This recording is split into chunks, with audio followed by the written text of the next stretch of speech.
ভারতীয় ক্রিকেট বোর্ডের একজন গুরুত্বপূর্ণ কর্মকর্তা টেলিফোনে ফোন দিয়ে বললেন আমরা এশিয়া কাপ খেলবো না।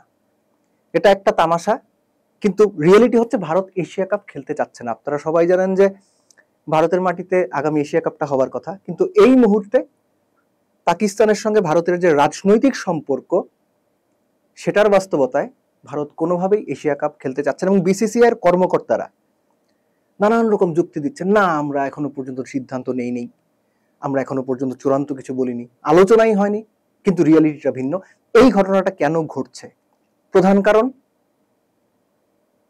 পাকিস্তান ভারতের রাজনৈতিক সম্পর্ক। এটার ভেতরে আরো কিছু গল্প আছে, সেখানে যাবার আগে একটা ব্যাপার বোঝাটা খুব ইম্পর্টেন্ট। সেটা হচ্ছে যে এশিয়া কাপের 4 বছরের যে টিভি সত্ত্ব বা রাইটস এশিয়ান ক্রিকেট কাউন্সিল বা এসিসি বিক্রি করেছে যে ব্রডকাস্টারের কাছে, সেই বিক্রি বাবদ তারা টাকা নিয়েছে বাংলাদেশি টাকা 2000 কোটি টাকার বেশি।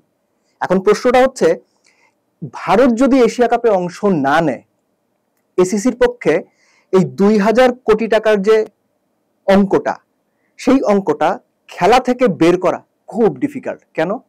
ওই শর্তে স্পষ্ট করে লেখা আছে প্রত্যেকটা এশিয়া কাপ আসরে 4টা আসরের চুক্তি হয়েছে, প্রত্যেকটা আসরে কমপক্ষে 2টো করে ভারত পাকিস্তান ম্যাচ হতে হবে, এবং 2 দলই যদি ফাইনাল খেলে সেই ক্ষেত্রে প্রত্যেক আসরে প্রত্যেক এশিয়া কাপে 3টা করে ভারত পাকিস্তান ম্যাচ। এখন ভারত যদি না খেলে এশিয়া কাপ, এই যে অর্থনৈতিক ক্ষতিটা হবে, টিভি সত্ত্ব, ডিজিটাল সত্ত্ব, দর্শকের আগমন, অন্যান্য যে স্পন্সর্স, এই ক্ষতিটা কোনোভাবেই এসিসি কাটিয়ে উঠতে পারবে না। আর আগেই বলছিলাম ভারত পাকিস্তানের রাজনৈতিক সম্পর্ক, সেখানে আরেকটা মেরুকরণ হচ্ছে এসিসির যিনি প্রেসিডেন্ট মহসিন নাকভি। এই ভদ্রলোক পাকিস্তানের, তিনি পাকিস্তানের স্বরাষ্ট্রমন্ত্রী, at the same time Pakistan cricket বোর্ডের প্রেসিডেন্ট। বর্তমান ভারত পাকিস্তান রাজনৈতিক সম্পর্কের প্রেক্ষাপটে ভারত কোনোভাবেই চাচ্ছে না পাকিস্তানের সঙ্গে কোনো কিছুতে এনগেজ হওয়ার জন্য, সেটা ব্যবসা বাণিজ্য হোক কিংবা ক্রিকেটের মাঠ হোক। এখন ভারত চাচ্ছে না বলে এশিয়া কাপ হবে না। একবারের জন্য আপনি চিন্তা করেন তো, যে খেলার মাঠে খেলতে গিয়েছেন, যার ব্যাট যার বল তিনি খেলবেন না বলে বাকি 10 জনের খেলা হবে না। এটা হতে পারে না হওয়া উচিত? এই প্রশ্নটা আপনাদের কাছে। এবং একইভাবে আপনাদের যদি মনে হয়, আপনারা বিডি আর্কাইভ স্পোর্টস এর এই যে ভিডিওটা, এটা কমেন্ট সেকশনে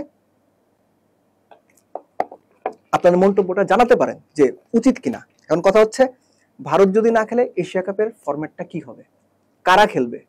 সহজভাবে বললে ভারত ছাড়াও এশিয়া কাপ খেলার মতো যথেষ্ট দল রয়েছে। আপনি যদি একটু পেছনে যান, একটু না অনেক পেছনে, যদি ভুল না করি 1986-তে, ওই সময়ে তামিল টাইগার্সদের সঙ্গে ভারতীয় সরকারের একটা রাজনৈতিক টানাপোড়েন চলছিল। শ্রীলঙ্কাতে এশিয়া কাপ হওয়ার কথা ছিল, ভারত সেখানে যায়নি, অংশ নেয়নি। একইভাবে 1990 বা 91 সনে ভারতে একটা এশিয়া কাপ হয়েছিল, পাকিস্তান সেখানে আসেনি। অর্থাৎ ভারত পাকিস্তানের এশিয়া কাপে অংশ না নেওয়ার ঘটনা এবারই প্রথম না, বা যদি হয় এবার, আগেও হয়েছে। সো ভারতকে ছাড়া এশিয়া কাপ সম্ভব। সেখানে বাংলাদেশ থাকবে, পাকিস্তান থাকবে, শ্রীলঙ্কা থাকবে, আফগানিস্তান থাকবে, হংকং থাকবে, ওমান থাকবে, সংযুক্ত আরব আমিরাত থাকবে। এর সঙ্গে এক্সট্রা ভারতের জায়গায় দল হিসেবে হয়তো নেপালকে অন্তর্ভুক্ত করে নেওয়া হতে পারে। অর্থাৎ 8টা দল নিয়ে আইডিয়ালি এশিয়া কাপ সম্ভব। এখন ভেন্যুর কথা আপনি বলতে পারেন, অনেক দেশ পাকিস্তানে খেলতে যেতে চায় না, সেটারও সলিউশন রয়েছে। শ্রীলঙ্কা হতে পারে, সংযুক্ত আরব আমিরাত হতে পারে, বাংলাদেশ হতে পারে। এখন কথা হচ্ছে যে এই যে অর্থনৈতিক সক্ষমতা ভারতীয় ক্রিকেট বোর্ড কিংবা ভারতীয় ক্রিকেট সিস্টেমে, যেটা গ্লোবালি একটা বড় ইম্প্যাক্ট তৈরি করে, সেই ইম্প্যাক্টের কারণে ভারত যা চাইবে ক্রিকেটে তাই হবে। এটা শুধুমাত্র এশিয়া কাপ কেন্দ্রিক না, বিশ্ব ক্রিকেটেও তাই, বাইলেটারাল সিরিজেও তাই, বিশ্বকাপে তাই, চ্যাম্পিয়ন্স ট্রফিতে তাই। এটা কি এক ধরনের স্বৈর শাসন কিংবা এক সুলভ ব্যাপারটা হয়ে গেল না?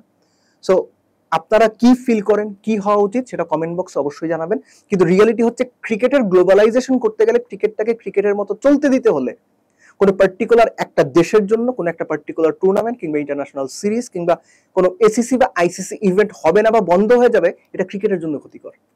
এটা আপনি বাংলাদেশ, শ্রীলঙ্কা, পাকিস্তান, অস্ট্রেলিয়া, যে দেশের মানুষই হন, যে দেশের ক্রিকেটারই হন, ক্রিকেটের জন্য ক্ষতিকর। সো ভারত যদি খেলতে না চায়, থ্যাংক ইউ ভেরি মাচ, তাদেরকে থ্যাংক ইউ বলে এসিসির উচিত তাদের যতটুকু অর্থনৈতিক সক্ষমতা রয়েছে, ওই 2000 কোটি টাকার লোকসানটা কোনোভাবে যদি তারা মিট আপ করতে পারে, কিংবা টিভি সত্ত্বের যে বিক্রির 2000 কোটি টাকা, সেটা যদি কোনোভাবে অন্য স্পন্সরশিপ জোগাড় করে লস কমিয়ে আনা সম্ভব হয়, তবুও ভারতকে দেখানোর জন্য হলেও ভারতকে বাদ দিয়ে এশিয়া কাপ আয়োজনের একটা চেষ্টা তারা করলেও করতে পারে। সেটা যদি তারা করতে পারেন এবং সাকসেসফুলি করতে পারেন, এবং আমি বিশ্বাস করি ভারতকে ছাড়া যদি এশিয়া কাপ করা হয়, সেটা হয়তো ফিনান্সিয়ালি সাকসেসফুল না হলেও টুর্নামেন্ট হিসেবে ক্রিকেটীয় দিক থেকে সাকসেসফুল হওয়ার সম্ভাবনাই বেশি। তাহলে সেটা তারা যদি করতে পারেন, ভারতকে একটা জবাব দেওয়া হবে যে তাদের ছাড়াও ক্রিকেট চলে, তাদের ছাড়াও গ্লোবাল ক্রিকেট কিংবা গ্লোবাল ইভেন্ট আয়োজন করা সম্ভব।